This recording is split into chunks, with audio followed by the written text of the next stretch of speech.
కాళ్ళపూర రైతు మాట్లాడుతుంది. ఏం పేరు అక్క మీది? విజయలక్ష్మి.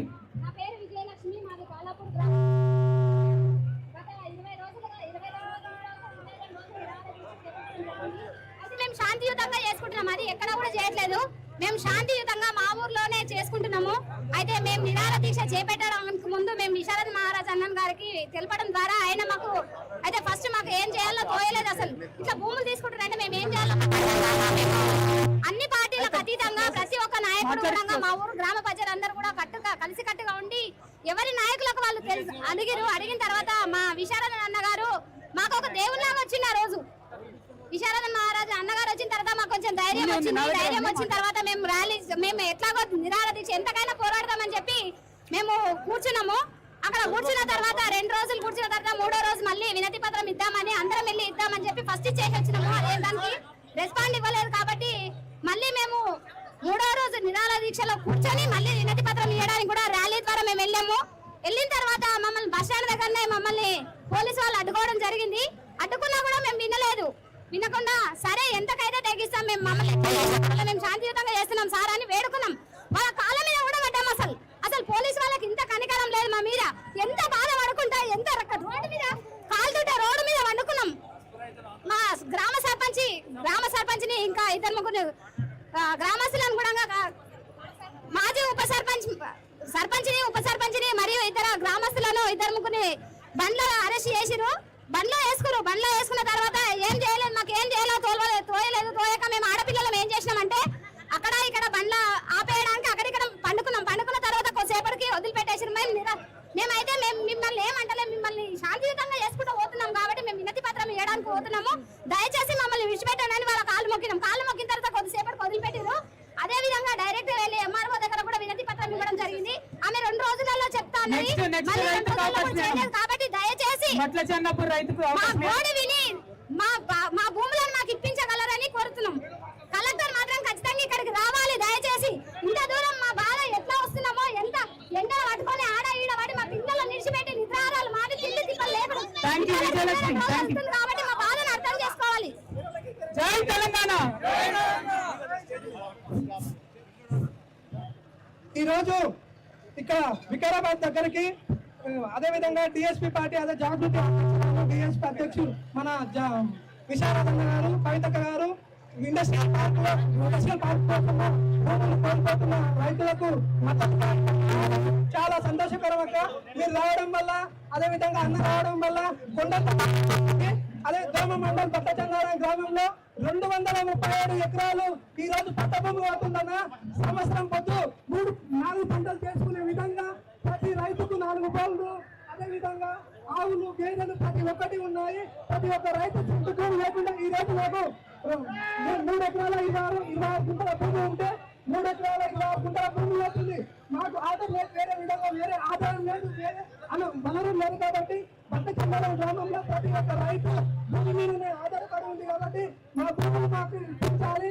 మా భూమి మాది పొలంలో నేషనల్ బార్డర్ లో ఉన్నాయి. ఆ బార్డర్ లో భూములు వచ్చేసి లావని పట్ట భూములు ఉన్నాయి, సాగులేని భూములు ఉన్నాయి. అవి తీసుకోండి. పట్టచంగారం గ్రామంలో పూర్తిగా 237 ఎకరాల భూమి సాగు భూమి, సంవత్సరానికి 4 పంటలు వేసే భూమి. ప్రతి ఒక్క రైతు ఉదయం నుంచి సాయంత్రం వరకు పొలంలో పనులు చేసుకునే భూమి. కాబట్టి ఆ భూములు లాక్కోవడానికి లేదు. అదేవిధంగా మా ప్రాణాలు పోయినా సరే ఆ భూములు వదిలే ప్రసక్తి లేదు. మమ్మల్ని అదే విధంగా కాంగ్రెస్ కార్యకర్తలు మా పట్టచంగారం గ్రామంలో రైతులను భయాందోళనకు గురి చేస్తున్నారన్నా. మీరు అండగా ఉండాలి. అదేవిధంగా అక్క కవితక్క మీరు అండగా ఉండాలి. పట్టచంగారం గ్రామానికి అన్న మీరు రావాలి. పట్టచంగారం మేము 30 రోజుల నుంచి రీలని ఆరాధించి చేస్తున్నాం. ఎవరికి ఇబ్బంది కాకుండా ఇక్కడ వికారాబాద్ రావడం వల్ల మేము ఈ రోజు రావడం జరిగింది. ఈ రోజు 100 మంది రైతులను ఇక్కడ రావడం జరిగింది. నాకు సంతోషమైన ఈ రోజు మీరు మద్దతు పలకడం వల్ల. జై తెలంగాణ, జై తెలంగాణ.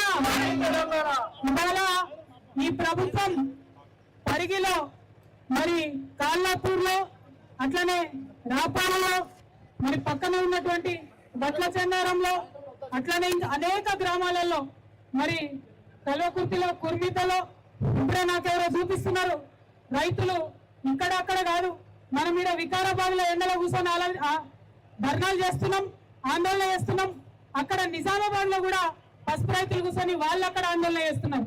అంటే ఈ రాజ్యంలో రైతులు ఎక్కడో కూడా సంతోషంగా లేరు.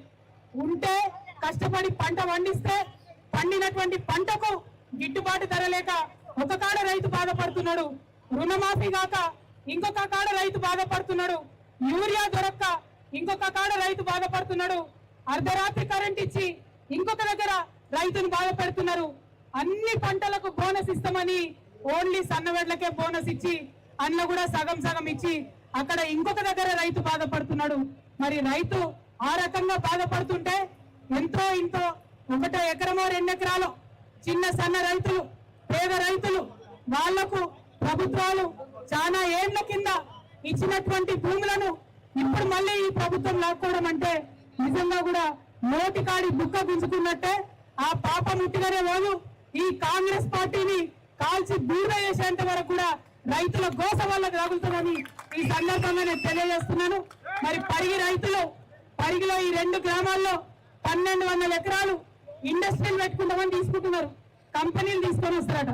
ఈ ముఖ్యమంత్రి ఏమంటాడు, ఒక పక్క మూసీని మంచిగా చేస్తా అంటాడు, ఇంకొక పక్క ఈ మొత్తం మన వికారాబాద్ మూసీ నెత్తి మీద ఉంటాయి. మరి ఈడ కంపెనీలు పెడితే మూసీ మొత్తం ఖరాబ్ అవుతుందా? ఖరాబ్ కదా. ఇలా ఉన్న పొల్యూషన్ అంతా అల్లకే పోతుంది కదా. మరి మూసీని బాగా చేస్తా అని హైదరాబాద్ లో కథలు చెప్తాడు, ఇక్కడ నేను మీద మూసీ నడిపోయేటప్పుడు ఇక్కడ కంపెనీలు పెడతా అంటాడు. మరి కంపెనీలు పెడతావు సరే, కొని మా పొరాళ్ళకు ఉద్యోగాలు ఇస్తారా? ఎక్కడ కూడా ఇవ్వలే. ఎక్కడ భూములు గుంజుకున్నా అక్కడెక్కడ కూడా భూములు గుంజుకున్న పిల్లలకు ఉద్యోగాలు ఇవ్వలే. ఈ గత 3 ఏళ్లుగా ఈ కాంగ్రెస్ పాలనలో అదే మోసం చరిత్ర చూస్తున్నాం. కాబట్టే ఇలా నమ్మకం లేదు. మరి పరిగిలో 1200 ఎకరాలు గుంజుకుంటే అన్న 1000 ఎకరాలు కూడా అసైన్డ్ భూములే ఉన్నాయి, మిగతా 200 పట్టా భూములు ఉన్నాయి. ఆ మిగతా 200 కూడా మొత్తం చిన్న సన్న రైతులే ఉన్నారు. అందరు కూడా ఎస్సీ ఎస్టీ బీసీ మైనారిటీలు వీళ్ళ భూములే ఉన్నాయి తప్పితే ఎవరి కూడా పెద్దవాళ్ళ భూములు లేవు. ఎందుకు ఈ మాట అంటున్నామంటే తక్కువ భూములు ఉన్నాయి చిన్నోళ్ళ దగ్గర, ఉన్న ఆ భూమి కూడా గుంజుకున్నారు. ఏం చెప్పింది ముఖ్యమంత్రి? రైతుకే కాదు కౌలు రైతుకు కూడా రైతు బంధు ఇస్తా అన్నాడు. పడ్డదా ఎక్కడైనా కౌలు రైతుకు? పడ్డదా ఎక్కడైనా కౌలు రైతుకు? రైతు కూలీకి సంవత్సరానికి 12,000 ఇస్తామన్నారు. కనీసం గుర్తించిందా? పడ్డా ఎక్కడన్నా 12,000? ఒక పక్క ఇస్తా అన్న మాటలు కల్లాస్, ఇంకొక పక్క భూములు బటన్స్. మన పరిస్థితి ఎట్లుందంటే ఆనాడు బీఆర్ఎస్ లో పెళ్లి ఉంటే ఇలా పొయ్యిల పడ్డట్ట ఇది కాంగ్రెస్ నేర్చుకొని, అవునా కదా? మరి ఇదే ఒరవడి కొనసాగిస్తూ ఉంటే కాంగ్రెస్ ప్రభుత్వం మేము హెచ్చరిక చేస్తా ఉన్నాం. ఇవాళ వికారాబాద్ లో చేస్తున్నాం పోరాటం. ఇటువంటి అనేక చోట్ల కొనసాగుతుంది.